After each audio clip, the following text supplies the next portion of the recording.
ബേത്ലഹേം മിനിസ്ട്രീസിൻ്റെ ജീവൻ്റെ അപ്പം എന്ന ഈ പ്രോഗ്രാമിലേക്ക് നിങ്ങളെ ഓരോരുത്തരെയും സ്വാഗതം ചെയ്യുന്നു. സുപ്രസിദ്ധ വേദാധ്യാപകനും കൺവെൻഷൻ പ്രഭാഷകനുമായ പാസ്റ്റർ ഡോക്ടർ ഫിലിപ്പി തോമസ് ഇപ്പോൾ നിങ്ങളോട് ദൈവവചനത്തിൽ നിന്ന് സംസാരിക്കും. ഈ പ്രോഗ്രാം നിങ്ങളുടെ എല്ലാവരുടെയും ജീവിതത്തിൽ അനുഗ്രഹമായിട്ടിരട്ടെ എന്ന് ആശംസിക്കുന്നു. ദൈവത്തിരുനാമത്തിന് മഹത്വം ഉണ്ടാകുമാറാകട്ടെ. മാന്യ പ്രേക്ഷകർക്ക് വേഗം വരുന്ന കർത്താവായ യേശുക്രിസ്തുവിൻ്റെ വിലയേറിയ നാമത്തിൽ എൻ്റെ സ്നേഹവും വന്ദനവും അറിയിക്കുന്നു. കഴിഞ്ഞ ആഴ്ച നമ്മൾ ചിന്തിച്ചത് ദൈവവചനത്തിൻ്റെ സ്വാധീനത്തെക്കുറിച്ചാണ്.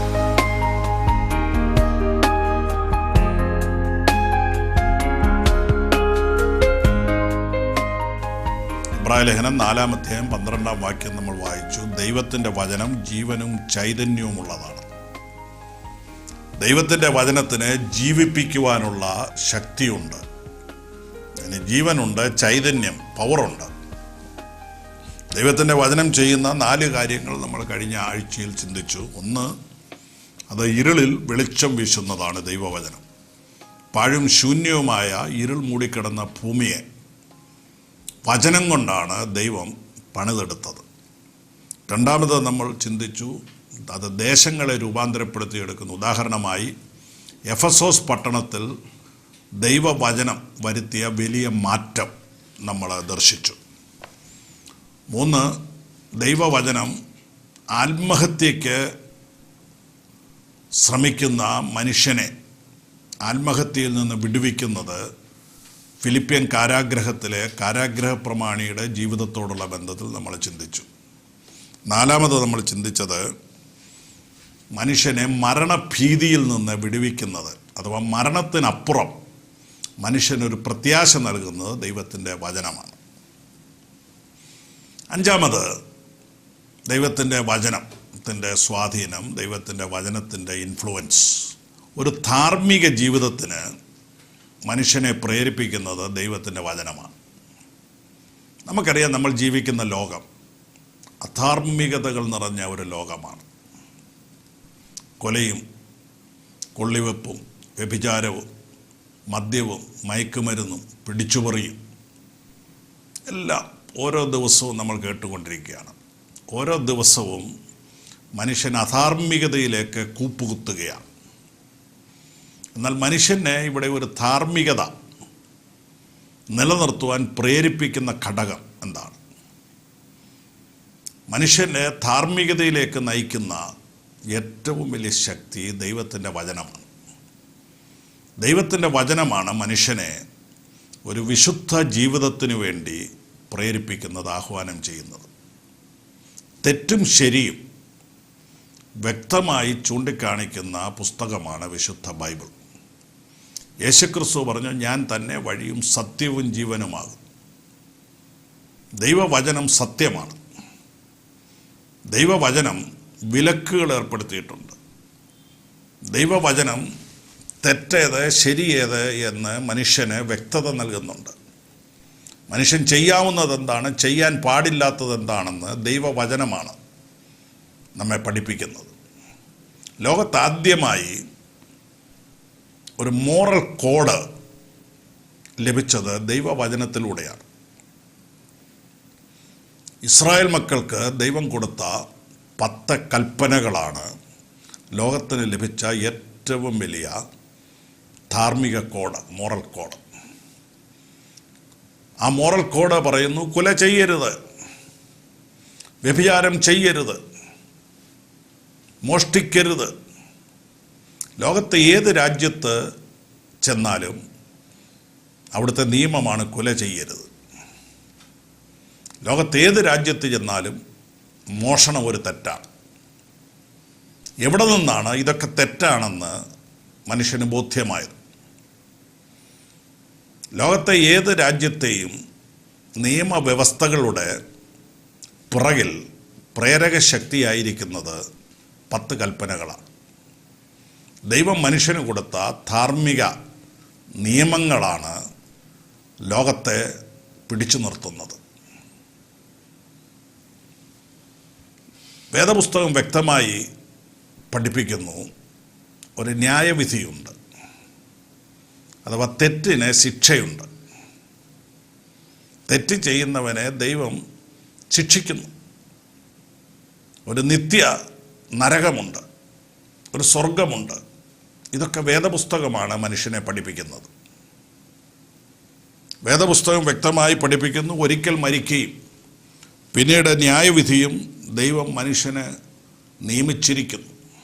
ഒരു ദൈവിക നിയമനമാണ് ന്യായവിധി, അഥവാ തെറ്റിന് ശിക്ഷയുണ്ട്. ഈ രാജ്യത്ത് നമ്മൾ ജീവിക്കുമ്പോൾ ഈ രാജ്യത്തെ നിയമങ്ങൾ ലംഘിച്ചാൽ ഇവിടെ ശിക്ഷയുണ്ട്. നമ്മൾ റോഡിലൂടെ യാത്ര ചെയ്യുന്നു, ഇവിടെ നിയമങ്ങളുണ്ട്. റോഡിൻ്റെ ഇടത്ത് വശത്തൂടെ വാഹനം ഓടിക്കണം. ഓരോ റോഡിലും സ്പീഡുകൾ ലിമിറ്റ് വെച്ചിട്ടുണ്ട്. അത് ലംഘിച്ചാൽ ഫൈൻ അടയ്ക്കണം. ട്രാഫിക് നിയമങ്ങൾ ലംഘിച്ചാൽ പോലീസ് വാഹനം കൈ കാണിച്ച് നിർത്തുന്നു, പിഴ കൊടുക്കണം. അഥവാ തെറ്റും ശരിയും എല്ലായിടത്തുമുണ്ട്. വേദപുസ്തകമാണ് മനുഷ്യനെ അധാർമികതയിൽ നിന്ന് ധാർമ്മികതയിലേക്ക് നയിക്കുന്നത്. തെറ്റ് ചെയ്താൽ ശിക്ഷയുണ്ട് എന്ന് വേദപുസ്തകം പഠിപ്പിക്കുന്നത് കൊണ്ട് മനുഷ്യൻ തെറ്റിൽ നിന്ന് ഒഴിയുന്നു. ശരിയും തെറ്റും, അശുദ്ധവും ശുദ്ധവും, വിശുദ്ധവും അശുദ്ധവും ഏതെന്ന് വേർതിരിച്ച് പറയുന്നത് വേദപുസ്തകമാണ്. വേദപുസ്തകം പറയുന്നു ഒരു സ്വർഗമുണ്ട്, ഒരു നരകമുണ്ട്, മനുഷ്യന് ഒരു നിത്യതയുണ്ട്. മനുഷ്യൻ നിത്യതയ്ക്കായി സൃഷ്ടിക്കപ്പെട്ടവനാണ്. മനുഷ്യൻ്റെ ഉള്ളിൽ ദൈവം നിത്യതയെക്കുറിച്ചുള്ള ബോധം വെച്ചിട്ടുണ്ട്. മനുഷ്യൻ ദൈവത്തിൻ്റെ കൽപ്പനകൾ അനുസരിച്ച് ജീവിക്കണം എന്ന് വേദപുസ്തകം പഠിപ്പിക്കുന്നു. അഥവാ തെറ്റിനെയും ശരിയെയും വിവേചിച്ച് ശരിയെ സ്വീകരിച്ച് ജീവിക്കുവാൻ മനുഷ്യനെ പഠിപ്പിക്കുന്നത് ബൈബിളാണ്. ബൈബിൾ നൽകുന്ന ധാർമ്മിക നിലവാരമാണ് സമാധാനപരമായ ഒരു ജീവിതം ചെയ്യുവാൻ മനുഷ്യനെ സഹായിക്കുന്നത്. ഒരു ന്യായവിധിയെ മുന്നിൽ ചൂണ്ടിക്കാണിച്ചുകൊണ്ട് തെറ്റിനെയും ശരിയെയും വിവേചിച്ച് ജീവിപ്പാൻ മനുഷ്യനെ പ്രേരിപ്പിക്കുന്നത് ഈ ധാർമ്മികതയാണ്. മനുഷ്യൻ ദൈവത്തിൻ്റെ വിലക്കുകൾ ലംഘിക്കാതെ ദൈവത്തിൻ്റെ നിയമങ്ങൾ അനുസരിച്ചുകൊണ്ട് ജീവിക്കുവാൻ വേദപുസ്തകം പഠിപ്പിക്കുന്നു. അധാർമികത വിട്ട് ദൈവം നൽകുന്ന ധാർമ്മിക വ്യവസ്ഥകൾ ലംഘിക്കാതെ ജീവിപ്പാൻ ബൈബിളാണ് നമ്മളെ പഠിപ്പിക്കുന്നത്. ആറാമത് നമ്മൾ കാണുന്നത് ബൈബിൾ ചെയ്യുന്ന ഏറ്റവും വലിയൊരു കാര്യം, ബൈബിളിൻ്റെ സ്വാധീനതയെക്കുറിച്ച് ചിന്തിക്കുമ്പോൾ ആറാമത് നമ്മൾ കാണുന്ന കാര്യം, ബൈബിളാണ് സ്നേഹത്തിൻ്റെ ഉദാത്തമായ ഒരു മാതൃക മനുഷ്യന് നൽകുന്നത്. ബൈബിളാണ് മനുഷ്യനെ സ്നേഹം പഠിപ്പിക്കുന്നത്. അന്യോന്യം സ്നേഹിക്കുവാൻ പഠിപ്പിക്കുന്നത് ബൈബിളാണ്. യേശുക്രിസ്തു പഠിപ്പിച്ചു, ശത്രുക്കളെ പോലും സ്നേഹിക്കണം. നിന്റെ ശത്രുവിനെ വിശക്കുന്നുവെങ്കിൽ അവന് തിന്നാൻ കൊടുക്കണം.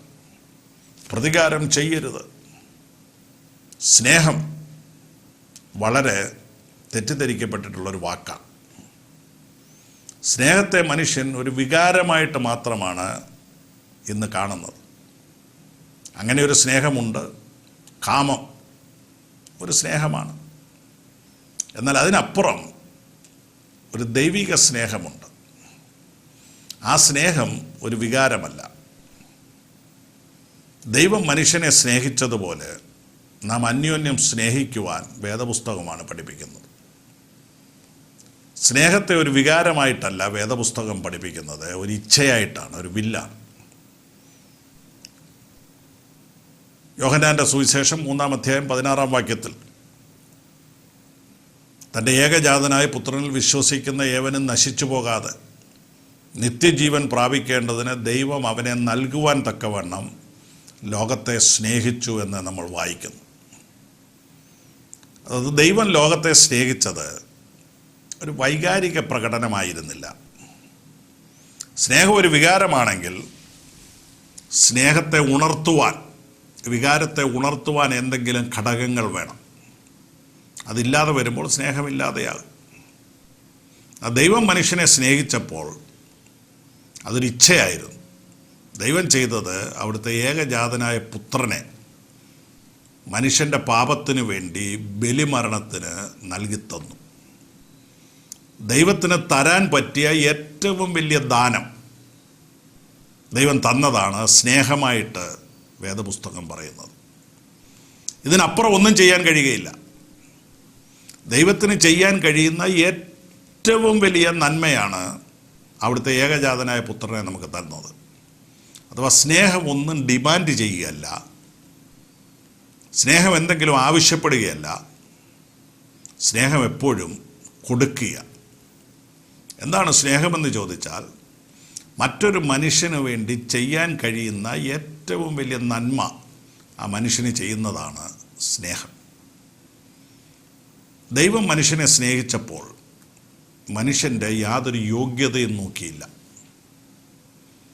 സ്നേഹിക്കപ്പെടുവാൻ അവൻ അർഹതയില്ലായിരുന്നു, യോഗ്യതയില്ലായിരുന്നു. ദൈവം ഏറ്റവും വെറുക്കുന്നത് പാപമാണ്. മനുഷ്യൻ പാപത്തിൽ വസിക്കുമ്പോഴാണ് ദൈവം മനുഷ്യനെ സ്നേഹിച്ചത്. അഥവാ ദൈവത്തിന് ഇഷ്ടപ്പെടാത്ത കാര്യം മനുഷ്യൻ ചെയ്തുകൊണ്ടിരുന്നപ്പോഴും ദൈവം മനുഷ്യനെ സ്നേഹിച്ചു. നമ്മളൊക്കെ ഒരാളെ സ്നേഹിക്കുന്നത് നമുക്കിഷ്ടമുള്ള കാര്യങ്ങളാണ് ആൾ ചെയ്യുന്നതെങ്കിൽ നമ്മൾ ആളിനെ സ്നേഹിക്കും. നമ്മുടെ സ്വഭാവത്തോട് ചേരുന്ന സ്വഭാവമാണെങ്കിൽ, നമുക്കിഷ്ടമുള്ള കാര്യമൊക്കെ ചെയ്യുകയാണെങ്കിൽ ആളിനോട് നമുക്ക് സ്നേഹം തോന്നും. എന്നാൽ ദൈവം നേരെ വിപരീതമായി ചെയ്തത്. ദൈവത്തിന് യാതൊരു താല്പര്യവുമില്ലാത്ത കാര്യങ്ങൾ ചെയ്തുകൊണ്ടിരുന്ന മനുഷ്യനെ ദൈവം സ്നേഹിച്ചു. അതൊരു വികാരമല്ല, അതൊരു ഇച്ഛയാണ്, തീരുമാനമാണ്. സ്നേഹം ഒരു ഇച്ഛയായതുകൊണ്ട് നമുക്കാരെ വേണമെങ്കിലും സ്നേഹിക്കാൻ കഴിയും. ഇച്ഛയുണ്ടെങ്കിൽ, തീരുമാനമുണ്ടെങ്കിൽ ആരെ വേണമെങ്കിലും സ്നേഹിക്കാൻ പറ്റും. ഈ തലമുറയിലെ ഏറ്റവും വലിയ ഒരു ദോഷം, ഇവിടെ മനുഷ്യൻ സ്നേഹം പഠിക്കുന്നത് സിനിമയിലും സീരിയലിലും ഒക്കെ കാണുന്ന സ്നേഹത്തിൻ്റെ അഭിനയങ്ങൾ കണ്ടാണ്. സിനിമയിലും സീരിയലിലും നായകൻ നായികയെ സ്നേഹിക്കുന്നു, നായിക നായകനെ സ്നേഹിക്കുന്നു. എന്നാൽ അവിടെ ആരും ആരെയും സ്നേഹിക്കുന്നില്ല. സിനിമയിൽ ആരും ആരെയും സ്നേഹിക്കുന്നില്ല, സീരിയലിൽ ആരും ആരെയും സ്നേഹിക്കുന്നില്ല. അവിടെയെല്ലാം നാം കാണുന്നത് അഭിനയങ്ങളാണ്. സ്നേഹം അഭിനയിച്ച് കാണിക്കുന്നു, കോപം അഭിനയിച്ച് കാണിക്കുന്നു, സങ്കടം അഭിനയിച്ച് കാണിക്കുന്നു. അവിടെ ആർക്കും സങ്കടമൊന്നുമില്ല, പക്ഷെ സങ്കടം അഭിനയിച്ച് കാണിക്കുക, കോപം അഭിനയിച്ച് കാണിക്കുക, എല്ലാം അഭിനയങ്ങളാണ്. ഈ അഭിനയങ്ങളെ യാഥാർത്ഥ്യങ്ങളായി നമ്മൾ തെറ്റിദ്ധരിക്കുകയാണ്. സ്നേഹം ഒരു അഭിനയമല്ല, സ്നേഹത്തിന് അഭിനയത്തിൻ്റെ ആവശ്യമില്ല. അപ്പോൾ ഇവിടെ കാണുന്ന സ്നേഹം ഒക്കെ അഭിനയത്തിൻ്റെ ഭാഗമാണെങ്കിൽ പിന്നെ എവിടെ നോക്കിയാൽ സ്നേഹം പഠിക്കേണ്ടത്? ബൈബിളിൽ നോക്കിയാൽ സ്നേഹം പഠിക്കേണ്ടത്. ബൈബിളിൽ മാത്രമേ സ്നേഹത്തിൻ്റെ ഉദാത്തമായ ഒരു മാതൃക നൽകുന്നുള്ളൂ. സ്നേഹത്തിൻ്റെ ഉദാത്തമായ മാതൃക ഏതെന്ന് ചോദിച്ചാൽ കാൽവറിയിലെ ക്രൂശാണ്. ഒരു തെറ്റും ചെയ്യാത്ത ദൈവപുത്രനായ യേശുക്രിസ്തു മനുഷ്യൻ്റെ പാപത്തിനു വേണ്ടി കാൽവറി ക്രൂശിൽ മരിക്കുകയാണ്. അവിടുന്ന് അവിടുത്തെ ജീവൻ നമുക്ക് വേണ്ടി ഏൽപ്പിച്ചു തരികയാണ്. ക്രൂശിൽ അഭിനയമില്ല. ക്രൂശിൽ നടന്നതൊന്നും അഭിനയമല്ല. മുൻകൂട്ടി തയ്യാറാക്കപ്പെട്ട ഒരു സ്ക്രിപ്റ്റ് അഭിനയിച്ച് കാണിച്ചതല്ല ക്രൂശ്.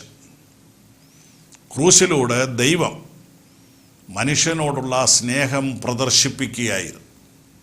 എന്താണ് ഏറ്റവും വലിയ സ്നേഹം? സ്നേഹിതന്മാർക്ക് വേണ്ടി ജീവനെ കൊടുക്കുന്നതിലും വലിയ സ്നേഹം ഇല്ല. യോഹന്നാൻ 15:13. ക്രൂശ് അതാണ് കാണിച്ചത്. ഏറ്റവും വലിയ സ്നേഹം. മനുഷ്യന് വേണ്ടി ദൈവപുത്രൻ അവിടുത്തെ ജീവൻ നമുക്ക് നൽകിത്തന്നു. ആ സ്നേഹം മനുഷ്യൻ തമ്മിൽ സ്നേഹിക്കണമെന്ന് ബൈബിള് പഠിപ്പിക്കുന്നു. യേശു തൻ്റെ ശിഷ്യന്മാരോട് പറഞ്ഞു, നിങ്ങൾ തമ്മിൽ സ്നേഹിക്കണം എന്ന ഒരു പുതിയ കൽപ്പന ഞാൻ നിങ്ങൾക്ക് തരുന്നു. സ്നേഹിക്കണമെന്നുള്ള കൽപ്പന നേരത്തെ തന്നെ ഉണ്ട്. പക്ഷേ ന്യായപ്രമാണത്തിലെ സ്നേഹമല്ല പുതിയ നിയമം നൽകുന്ന സ്നേഹം. ന്യായപ്രമാണത്തിലെ സ്നേഹം സ്നേഹിക്കുന്നവനെ തിരിച്ച് സ്നേഹിക്കുന്നതാണ്. എന്നാൽ യേശുവിൻ്റെ സ്നേഹം അങ്ങനെയല്ലായിരുന്നു. ശത്രുക്കളെ സ്നേഹിക്കുന്ന സ്നേഹമായിരുന്നു. ഇങ്ങോട്ട് സ്നേഹിക്കാത്തവരെയും അങ്ങോട്ട് സ്നേഹിക്കുന്നതാണ് സ്നേഹമെന്ന് യേശു പഠിപ്പിച്ചു. യേശു ശിഷ്യന്മാരെ സ്നേഹിച്ചത് അവൻ അവരെ അവസാനത്തോളം സ്നേഹിച്ചു. കുറച്ച് നാൾ സ്നേഹിച്ചെന്നല്ല, കുറച്ച് നാൾ സ്നേഹിച്ചു കഴിഞ്ഞ് അവരോട് ഇഷ്ടമല്ലാതെ പിന്നെ സ്നേഹമില്ലാതെ വന്നില്ല. മനുഷ്യൻ്റെ സ്നേഹമൊക്കെ അങ്ങനെയാണ്, കുറേ നാൾ സ്നേഹിക്കും, പിന്നെ സ്നേഹമില്ല. പക്ഷെ ബൈബിൾ പറയുന്നത് മനുഷ്യനെ നമ്മൾ അവസാനത്തോളം സ്നേഹിക്കണം. സ്നേഹത്തിന് ഏറ്റവും നല്ല നിർവചനം നൽകുന്നതും വിശുദ്ധ ബൈബിളാണ്. ബൈബിളിലെ ഒരു അധ്യായം മുഴുവൻ സ്നേഹത്തെക്കുറിച്ചാണ് പറയുന്നത്. കൊരിന്ത്യർക്ക് എഴുതിയ 1 പുസ്തകം 13 അധ്യായം 3 മുതൽ 8 വരെയുള്ള വാക്യങ്ങൾ മുഴുവൻ സ്നേഹത്തിൻ്റെ നിർവചനമാണ്. സ്നേഹം എന്ത് ചെയ്യുന്നു, സ്നേഹം എന്ത് ചെയ്യാതിരിക്കുന്നു, സ്നേഹമുണ്ടെങ്കിൽ എന്തെല്ലാം ചെയ്യും, സ്നേഹമുണ്ടെങ്കിൽ എന്ത് ചെയ്യത്തില്ല. ഇത് വേദപുസ്തകം കൊരിന്ത്യ ലേഖനത്തിൽ നിർവചിക്കുകയാണ്. സ്നേഹത്തെക്കുറിച്ച് അവിടെ പറയുന്ന കാര്യങ്ങൾ ശ്രദ്ധിക്കുക. സ്നേഹം ദീർഘമായി ക്ഷമിക്കുന്നു. സ്നേഹമുണ്ടെങ്കിൽ മാത്രമേ ക്ഷമിക്കാൻ പറ്റൂ. സ്നേഹമുള്ള ഒരാൾ നമ്മളോട് ഒരു ദോഷം ചെയ്താൽ പോലും നമുക്ക് ആളിനോട് സ്നേഹമുള്ളതുകൊണ്ട് നമ്മളതങ്ങ് ക്ഷമിക്കും. എന്നാൽ നമുക്കൊരാളോട് സ്നേഹമില്ലെങ്കിൽ ആളൊരു ദോഷം ചെയ്താൽ നമ്മൾ പ്രതികാര ബുദ്ധിയോടുകൂടെ അത് ഓർത്തുകൊണ്ടിരിക്കും. അവസരം കിട്ടുമ്പോൾ അതിന് പകരം കൊടുക്കുകയും ചെയ്യും. സ്നേഹമില്ലാത്തപ്പോൾ പ്രതികാര ചിന്തകളുണ്ടാകും. എന്നാൽ സ്നേഹമുണ്ടെങ്കിൽ എല്ലാം ക്ഷമിക്കും. ദൈവമതാ ചെയ്തത്. ദൈവത്തിന് നമ്മളോട് സ്നേഹമുള്ളത് കൊണ്ട് നമ്മൾ ചെയ്ത സകല പാപവും ക്ഷമിക്കുക ചെയ്തത്. അവൻ്റെ പുത്രനായ യേശുവിൻ്റെ രക്തം സകല പാപവും പോക്കി നമ്മെ ശുദ്ധീകരിക്കുന്നു. ദൈവത്തിന് ക്ഷമിക്കാൻ കഴിയാത്ത ഒരു പാപവുമില്ല. എന്താ ദൈവം ക്ഷമിക്കുന്നതെന്ന് ചോദിച്ചാൽ, ദൈവം സ്നേഹം തന്നെ. ദൈവം സ്നേഹമായതുകൊണ്ട് ദൈവം ക്ഷമിക്കുന്നവനാണ്. അപ്പോൾ മനുഷ്യന് തമ്മിൽ സ്നേഹമുണ്ടെങ്കിലേ അന്യോന്യം ക്ഷമിക്കാൻ പറ്റുകയുള്ളൂ. അടുത്ത് വായിക്കുന്നത് സ്നേഹം ദയ കാണിക്കുന്നു. ഇന്ന് നാം ജീവിക്കുന്ന ലോകം ദയയില്ലാത്തൊരു ലോകമാണ്. ആർക്കും ആരോടും ദയയില്ല, ആർക്കും ആരോടും കരുണയില്ല. അവനവൻ്റെ കാര്യം, സ്വാർത്ഥത നിറഞ്ഞ ഒരു ലോകത്താണ് നമ്മൾ ജീവിക്കുന്നത്. പക്ഷെ ബൈബിൾ പറയുന്നു സ്നേഹമുണ്ടെങ്കിൽ ദയ കാണിക്കും. സ്നേഹമുണ്ടെങ്കിൽ മാത്രമേ വേദന അനുഭവിക്കുന്ന, ആവശ്യത്തിലിരിക്കുന്ന ഒരാളിന് നമ്മൾ എന്തെങ്കിലും കൊടുത്ത് സഹായിക്കത്തുള്ളൂ. നമുക്കൊരു ബന്ധവുമില്ലാത്ത ഒരാളിനെ അവൻ്റെ ആവശ്യത്തിൽ നമ്മൾ സഹായിക്കുന്നത് എന്തുകൊണ്ടാണ്? നമുക്ക് സ്നേഹമുള്ളത് കൊണ്ടാണ്. അപ്പോൾ സ്നേഹം ദീർഘമായി ക്ഷമിക്കും, ദയ കാണിക്കുന്നു. സ്നേഹം അയോഗ്യമായി നടക്കുന്നില്ല. സ്നേഹം സ്വാർത്ഥം അന്വേഷിക്കുന്നില്ല. സ്നേഹമുണ്ടെങ്കിൽ എനിക്ക് എൻ്റെ കാര്യം മാത്രമെന്ന് പറഞ്ഞ് ജീവിക്കുകയില്ല. സ്വാർത്ഥത, സ്നേഹമില്ലായ്മയിൽ നിന്നുണ്ടാകുന്നതാണ് സ്വാർത്ഥത. എനിക്ക് എൻ്റെ കാര്യം മാത്രം, മറ്റാരുടെയും കാര്യം എനിക്ക് കേൾക്കണ്ട, അത് നിങ്ങളുടെ കാര്യമാണ്. നിങ്ങളെങ്ങനെ പോയാലും എനിക്ക് ചെയ്തൊന്നുമില്ല, എനിക്ക് എൻ്റെ കാര്യം. എന്താ അങ്ങനെ പറയുന്നത്? ഞങ്ങൾക്ക് ഞങ്ങളുടെ കാര്യം മാത്രം അറിഞ്ഞാൽ മതി, വേറെ ആരുടെയും കാര്യം അറിയാൻ വയ്യ എന്ന് പറയുന്നത് എന്തുകൊണ്ടാണെന്ന് ചോദിച്ചാൽ സ്നേഹമില്ലാത്ത കൊണ്ടാണ്. അടുത്ത് പറയുന്നത് സ്നേഹം ദേഷ്യപ്പെടുന്നില്ല. സ്നേഹം ദോഷം കണക്കിടുന്നില്ല. സ്നേഹം ദോഷം കണക്കിടുന്നില്ല എന്ന് പറഞ്ഞാൽ ദോഷത്തിൻ്റെ കണക്കെഴുതി സൂക്ഷിക്കുന്നില്ലെന്ന് അതിൻ്റെ അർത്ഥം. ദോഷങ്ങൾ ഓർത്തുകൊണ്ടിരിക്കുന്നില്ല. സ്നേഹമില്ലാത്തത് കൊണ്ടാണ് ഒരാൾ പറയുന്നത് 2 വർഷം മുമ്പ് നീ പറഞ്ഞത് ഞാൻ ഓർക്കുന്നുണ്ട്, 7 വർഷം മുമ്പ് പറഞ്ഞത് ഞാൻ ഓർക്കുന്നുണ്ട് എന്നൊക്കെ പറയുമ്പോൾ മനസ്സിലാക്കണം ഇയാളിന് യാതൊരു സ്നേഹവുമില്ല. സ്നേഹം ഉണ്ടായിരുന്നെങ്കിൽ അത് അന്ന് തന്നെ മറന്നു കളഞ്ഞേനെ. കാരണം സ്നേഹം ക്ഷമിക്കുന്നു എന്ന് നമ്മൾ ആദ്യം തന്നെ കണ്ടു. അപ്പോൾ സ്നേഹമില്ലെങ്കിൽ ക്ഷമയില്ല. അപ്പോൾ ദോഷം മുഴുവൻ കണക്കെഴുതി സൂക്ഷിക്കും. അതിൻ്റെ എല്ലാം അക്കൗണ്ട് എഴുതി വച്ചിരിക്കും. ഇന്ന ആൾ എന്നോട് എത്ര ദോഷം ചെയ്തു, ആണ്ടും തീയതിയും എല്ലാം എഴുതി സൂക്ഷിക്കും, സ്നേഹമില്ലാത്തത് കൊണ്ട്. അടുത്ത് വായിക്കുന്ന സ്നേഹം പൊറുക്കുന്നു, സ്നേഹം വിശ്വസിക്കുന്നു, സ്നേഹം സഹിക്കുന്നു. ഇങ്ങനെ ഒരു സ്നേഹം ലോകത്തിന് ചൂണ്ടിക്കാണിക്കുന്നത് വിശുദ്ധ വേദപുസ്തകം മാത്രമാണ്. ലോകത്തെല്ലാവരും ഇങ്ങോട്ട് സ്നേഹിക്കുന്നവരെ അങ്ങോട്ട് സ്നേഹിക്കാൻ പഠിപ്പിക്കുമ്പോൾ വേദപുസ്തകം പഠിപ്പിക്കുന്ന സ്നേഹം ശത്രുക്കളെയും സ്നേഹിക്കുന്നതാണ്. എല്ലാവരെയും സ്നേഹിക്കുന്ന, മനുഷ്യൻ്റെ ഉള്ളിൽ സ്നേഹം പകരുന്ന, സ്നേഹിക്കാൻ പഠിപ്പിക്കുന്ന പുസ്തകമാണ് വിശുദ്ധ ബൈബിൾ. ബൈബിളാണ് സ്നേഹത്തിൻ്റെ ഏറ്റവും ഉദാത്തമായ മാതൃക ക്രൂശിലൂടെ നൽകിത്തരുന്നത്. ഏഴാമത്തെ നമ്മുടെ ചിന്ത, ബൈബിൾ ചെയ്യുന്ന ഏറ്റവും വലിയ കാര്യങ്ങളിലൊന്ന്, ബൈബിൾ മാത്രമാണ് മനുഷ്യന് സൗജന്യമായ രക്ഷ നൽകുന്നത്. രക്ഷ എന്നതുകൊണ്ട് അർത്ഥമാക്കുന്നത് ശിക്ഷയിൽ നിന്നുള്ള വിടുതലിനെയാണ്. പാപത്തിൻ്റെ ശിക്ഷയിൽ നിന്നുള്ള വിടുതലിനെയാണ് രക്ഷ എന്നതുകൊണ്ട് അർത്ഥമാക്കുന്നത്. ബൈബിൾ നൽകുന്ന രക്ഷ സൗജന്യമാണ്. അഥവാ ബൈബിൾ നൽകുന്ന രക്ഷ, യേശുക്രിസ്തുവിലൂടെ നൽകുന്ന രക്ഷ മനുഷ്യൻ്റെ എന്തെങ്കിലും പ്രവൃത്തികളുടെ പരിണിത ഫലമല്ല. മനുഷ്യൻ എന്ത് ചെയ്യുന്നു എന്നുള്ളതിൻ്റെ അടിസ്ഥാനത്തിലല്ല ബൈബിൾ നൽകുന്ന രക്ഷ. ബൈബിൾ നൽകുന്ന രക്ഷ സൗജന്യമാണ്. മതങ്ങളെല്ലാം മനുഷ്യൻ പാപിയാണെന്ന് മനുഷ്യനെ പഠിപ്പിക്കുന്നുണ്ട്, മനുഷ്യൻ്റെ തെറ്റിനെക്കുറിച്ച് ബോധ്യപ്പെടുത്തുന്നുണ്ട്. ഇനി ഇതിന് പരിഹാരമായി മതങ്ങൾ പറയുന്നത് ചെയ്യുക ചെയ്യുക ചെയ്യുക, ഡു ഡു ഡു എന്നാണ് മതങ്ങൾ പറയുന്നത്. അത് ചെയ്യ്, ഇത് ചെയ്യ്, അവിടെ പോ, ആ മല കയറ്, ആ തീർത്ഥാടനം ചെയ്യ്, മെഴുകുതിരി കത്തിക്ക്, എണ്ണ കത്തിക്ക്, പിഴയടയ്ക്ക്. ഒരുപാട് കാര്യങ്ങൾ, കർമ്മങ്ങൾ ചെയ്യുവാൻ മതങ്ങൾ നമ്മളെ പ്രേരിപ്പിക്കുന്നു. മനുഷ്യൻ്റെ തെറ്റിനു വേണ്ടി മനുഷ്യൻ തന്നെ പിഴയടക്കുകയാണ്. മനുഷ്യൻ തന്നെ അവൻ്റെ ശരീരത്തെ ദണ്ഡിപ്പിക്കുകയാണ്. പ്രവൃത്തികളിലൂടെ രക്ഷ നേടുവാൻ മതങ്ങൾ പഠിപ്പിക്കുന്നു.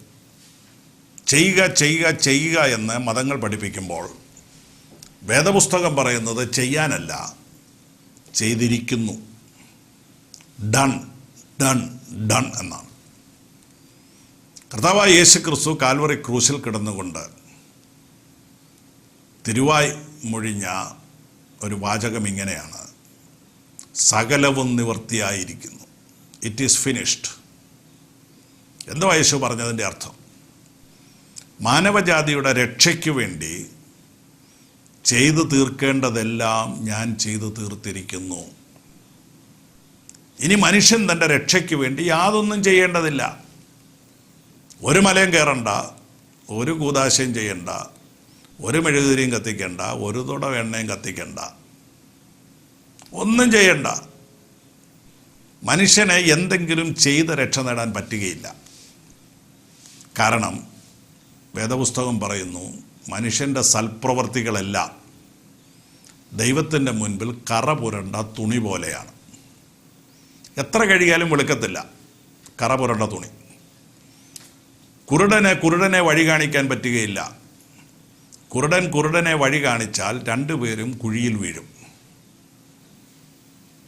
അഥവാ പാപിയായ ഒരു മനുഷ്യനെ രക്ഷിക്കാൻ പറ്റുകയില്ല. അവൻ ചെയ്യുന്ന സൽക്കർമ്മങ്ങൾ കൊണ്ടോ മറ്റൊരാളുടെ പ്രവൃത്തികൾ കൊണ്ടോ ഒരു രക്ഷ പ്രാപിപ്പാൻ പറ്റുകയില്ല. അതിന് ബൈബിൾ പറയുന്ന മാർഗം, സകലവും നിവൃത്തിയായി, ആ നിവൃത്തിയായത് നമ്മൾ വിശ്വസിച്ചാൽ മാത്രം മതി. വേദപുസ്തകം നൽകുന്നത് പ്രവൃത്തിയിലൂടെയുള്ള രക്ഷയല്ല, വിശ്വാസത്താലുള്ള രക്ഷയാണ്. എല്ലാം നിവൃത്തിയായി കഴിഞ്ഞു, സകലതും നിവൃത്തിയായി കഴിഞ്ഞു. ക്രൂശിൽ നിവർത്തിച്ചു കഴിഞ്ഞ രക്ഷയെ മനുഷ്യന് സൗജന്യമായി നൽകുകയാണ്. കാൽവറി ക്രൂശിൽ കർത്താവായ യേശുക്രിസ്തുവിനോടുകൂടെ ക്രൂശിക്കപ്പെട്ട ഒരു കള്ളൻ യേശുവിനോട് ആവശ്യപ്പെടുന്നുണ്ട്, കർത്താവേ, നീ രാജത്വം പ്രാപിച്ചു വരുമ്പോൾ എന്നെയും ഓർക്കണമേ. രാജത്വം പ്രാപിച്ചു വരുമ്പോൾ എന്നെ ഓർക്കണമെന്നാണ് പറഞ്ഞത്. പക്ഷെ കർത്താവിനോട് പറയുന്ന മറുപടി, നീ ഇന്ന് എന്നോടുകൂടെ പറുദീസയിലിരിക്കും. രാജത്വം പ്രാപിച്ചു വരുന്നത് വരെ ഒന്നും നീ കാത്തിരിക്കണ്ട, ഇന്ന് തന്നെ നിനക്ക് പറുദീസയിലിരിക്കാം. അഥവാ ഒരൊറ്റ സെക്കൻഡ് കൊണ്ട് ഒരു മനുഷ്യൻ അന്ന് വരെ ചെയ്ത എല്ലാ പാപങ്ങളും ദൈവം ക്ഷമിച്ച് യേശുക്രിസ്തുവിലൂടെ രക്ഷ നൽകുന്നതാണ്. അതാ ബൈബിൾ നൽകുന്ന രക്ഷ. ഏത് പാപിക്കും രക്ഷ നേടാം. ഏത് രോഗിക്കും, ഏത് ദരിദ്രനും, ഏത് ഭാഷക്കാരനും, ഏത് ഗോത്രക്കാരനും ക്രൂശിലൂടെയുള്ള രക്ഷ സൗജന്യമായി നേടാം. കാരണം യേശുക്രിസ്തു ലോകത്തിൻ്റെ പാപത്തെ ചുമന്നുകൊണ്ടാണ് ക്രൂശിൽ മരിച്ചത്. യേശുവിൻ്റെ ക്രൂശ് മരണം ഏതെങ്കിലും ഒരു രാജ്യക്കാരന് വേണ്ടിയോ, ഏതെങ്കിലും ഒരു പ്രത്യേക ഭാഷക്കാരന് വേണ്ടിയോ, ഏതെങ്കിലും വംശത്തിന് വേണ്ടിയോ ജാതിക്ക് വേണ്ടിയോ ആയിരുന്നില്ല. ലോകത്തിൻ്റെ മുഴുവൻ പാപത്തെയാണ് ചുമന്നത്. ഞാൻ പാപിയാണ്, എൻ്റെ പാപത്തിനു വേണ്ടി യേശുക്രിസ്തു ക്രൂശിൽ മരിച്ചുവെന്ന് വിശ്വസിക്കുന്ന ഏത് മനുഷ്യനും സൗജന്യമായ രക്ഷ ക്രൂശിൽ കൂടെ ബൈബിൾ നൽകുന്നു. ബൈബിളല്ലാതെ വേറെ ഒരു മതഗ്രന്ഥവും ഇതുപോലെയുള്ള രക്ഷ നൽകുന്നില്ല.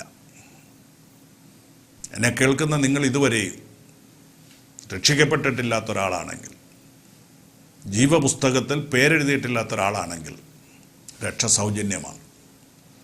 രക്ഷയ്ക്ക് വേണ്ടി നിങ്ങൾ പ്രവർത്തിക്കേണ്ട. നിങ്ങൾ എത്ര പ്രവർത്തിച്ചാലും നിങ്ങളുടെ പാപത്തിന് പരിഹാരമാകുന്നില്ല. വിശ്വസിച്ചാൽ മതി. ദൈവപുത്രനായ യേശുക്രിസ്തു എൻ്റെ പാപത്തിനു വേണ്ടിയാണ് ക്രൂശിൽ മരിച്ചത്. ഞാനത് വിശ്വസിക്കുമ്പോൾ വിശ്വാസത്താൽ ഞാൻ രക്ഷിക്കപ്പെടുകയാണ്. മതങ്ങൾ തരാത്ത രക്ഷ വിശുദ്ധ വേദപുസ്തകം തരുന്നു. ഇന്ന് 3 കാര്യങ്ങളാണ് നമ്മൾ കണ്ടത്. ഒന്ന്, ഒരു ധാർമ്മിക ജീവിതത്തിന് നമ്മെ പ്രേരിപ്പിക്കുന്നത്, ഉത്സാഹിപ്പിക്കുന്നത് ദൈവത്തിൻ്റെ വചനമാണ്. മറ്റൊരു ഭാഷയിൽ പറഞ്ഞാൽ, മാനം മര്യാദയ്ക്ക് ജീവിക്കുവാൻ ബൈബിളാണ് നമ്മളെ പ്രേരിപ്പിക്കുന്നത്. മറ്റേ മനുഷ്യന് ദോഷം വരാത്ത രീതിയിൽ ജീവിക്കുവാൻ ബൈബിൾ ഒരു ധാർമ്മിക നിയമം നമുക്ക് നൽകുന്നു. 2, സ്നേഹത്തിൻ്റെ ഉദാത്തമായ മാതൃക നൽകുന്നത് വിശുദ്ധ ബൈബിളാണ്. സ്നേഹം വെറും ഒരു വികാരമല്ല, അതൊരു ഇച്ഛയാണെന്ന്. ആ സ്നേഹത്തിൻ്റെ നിർവചനവും നൽകുന്നത് വിശുദ്ധ ബൈബിളാണ്. 3 നമ്മൾ കണ്ടത്, ബൈബിളാണ് മനുഷ്യന് സൗജന്യമായ രക്ഷ നൽകുന്നത്. മനുഷ്യൻ്റെ യാതൊരു പ്രയത്നവും പ്രവൃത്തിയും കൂടാതെ, മനുഷ്യൻ്റെ യോഗ്യതകൾ നോക്കാതെ ക്രൂശിൽ യേശു നിവർത്തിച്ച മരണത്തിലൂടെ മനുഷ്യന് രക്ഷ നൽകുന്നത് ബൈബിളാണ്. ഈ ബൈബിൾ വായിക്കുക, ഈ ബൈബിൾ വിശ്വസിക്കുക, ഈ ബൈബിൾ പ്രചരിപ്പിക്കുക. ദൈവം നമ്മെ സഹായിക്കട്ടെ. നമുക്ക് പ്രാർത്ഥിക്കാം. പ്രിയപിതാവേ, ഞങ്ങളങ്ങേ സ്തുതിക്കുന്നു, സ്തോത്രം ചെയ്യുന്നു. വിശുദ്ധ വേദപുസ്തകം ഞങ്ങൾക്ക് തന്നതിനായിട്ട് സ്തോത്രം. അങ്ങയുടെ വചനം ജീവനും ചൈതന്യമുള്ളതിനായി സ്തോത്രം. അത് ഞങ്ങളെ രൂപാന്തരപ്പെടുത്തിയതിനായിട്ട് സ്തോത്രം. ഇന്ന് രാത്രി ദൈവവചനം കേട്ട ആരെങ്കിലും കർത്താവിനെ രക്ഷിതാവായി അംഗീകരിക്കാത്തവരായുണ്ടെങ്കിൽ ബൈബിൾ നൽകുന്ന സൗജന്യമായ രക്ഷ അനുഭവിപ്പാൻ, ബൈബിൾ പഠിപ്പിക്കുന്ന സ്നേഹം അനുഭവിപ്പാൻ, ബൈബിൾ നൽകുന്ന ധാർമ്മിക നിലവാരത്തിൽ ജീവിപ്പാൻ അവരെ സഹായിക്കണം. മഹത്വം പങ്കെടുക്കണം. യേശുവിൻ്റെ നാമത്തിൽ തന്നെ ആമേൻ. ഈ പ്രോഗ്രാമിനെ കുറിച്ചുള്ള നിങ്ങളുടെ നിർദ്ദേശങ്ങളും അഭിപ്രായങ്ങളും പ്രാർത്ഥന വിഷയങ്ങളും ഞങ്ങളെ അറിയിച്ചാലും. ഞങ്ങളുടെ വിലാസം: pastor doctor Philippi Thomas, Bethlehem ministries, Thamalakkal PO, Haripad 690549. Phone 0479 241 9821 960 552 1715.